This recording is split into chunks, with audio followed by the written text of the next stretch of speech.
All right, so they was down 9 with 2 minutes to play. Cooper Flagg had just hit a cold-blooded step-back three. Duke fans were already booking their flights to the title game, and then Houston flipped the entire script. Meanwhile, on the other side of the bracket, a kid named Walter Clayton Jr. dropped 34 points again and made NBA-level buckets look like YMCA drills. This Final Four wasn't just madness, it was history. Let's talk about the miracle in San Antonio, the controversial whistle, the rise of a future March legend, and the war that's about to go down in a national championship game. You ever seen a team go from dead in the water to Final Four immortality in under 2 minutes? Houston trailed Duke nearly the entire game. The Cougars were down 66-57 with 3 minutes and 2 seconds left. Coach Kelvin Sampson's squad had been grinding all night but couldn't seem to get over the hump, and then it happened. LJ Cryer, the microwave scorer, ignites.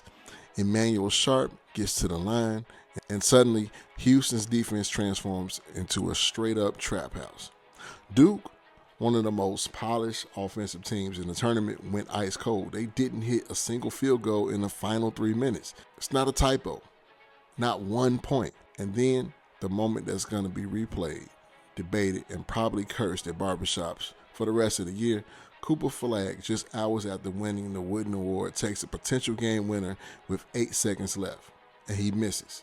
He skies for the board and gets called for an over-the-back foul. Controversial? Well, that's putting it nicely. Instead of Duke heading to the line, Houston does. Juwan Roberts hits 2 free throws, ice in his veins. Final score, Houston 70, Duke 67. This is Houston's first trip to the national title game since 1984. And let's be clear, this ain't the Phi Slamma Jamma version. This is defensive grit.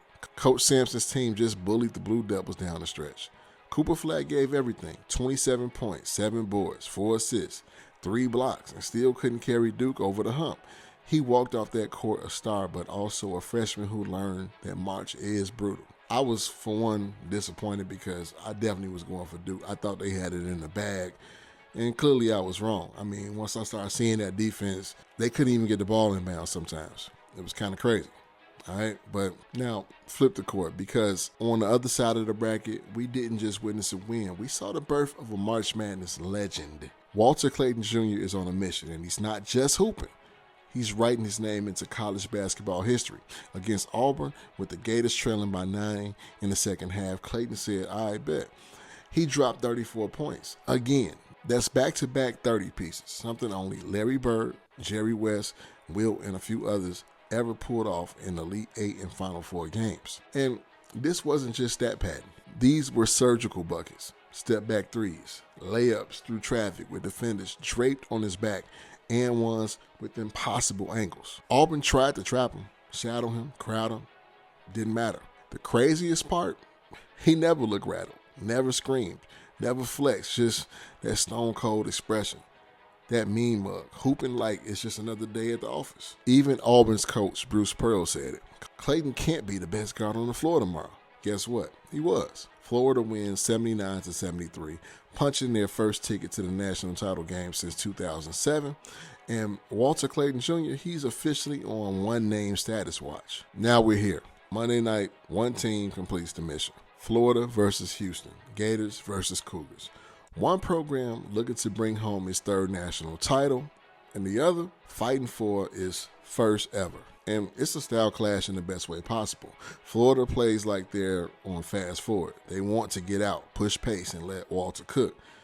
They got weapons in Elijah Martin, Thomas Hall, and big man Micah Handgladen. But Houston wants a street fight. They're going to slow it down, slap the floor, body you in the paint, and grab every offensive rebound like the Reds do. Now, the key matchup, Clayton Jr. versus Houston's perimeter defense. They held Duke to 1 field goal in the last 10 minutes. Can they put the same clamp on a dude who looks unguardable right now? And don't sleep on LJ Cryer. He's got his own flamethrower. If he gets hot again, this could be a shootout. Juwan Roberts versus Florida's bigs will be another war. He had a double-double against Duke and looked like a grown man among boys. Florida's going to have to gain rebounds to survive. So here's the setup. One team is chasing history. The other is trying to make it. Houston hasn't tasted a national title in their entire program history. Florida's looking to revive a dynasty, but make no mistake, this game runs through Walter Clayton Jr. If he does it one more time, if he drops another 30 and walks off with a ring, he's in conversation with Melo, Kemba, and Shabazz Napier, those tournament assassins. So, who you got? The Bulldogs from Houston or the Quiet Killer from Gainesville? Hit the comments, lock in, Championship Monday. This one's for the culture, and I'll see y'all right back here after the confetti falls. This is Dual Season Hoops. It's your boy Carl Anthony. Peace.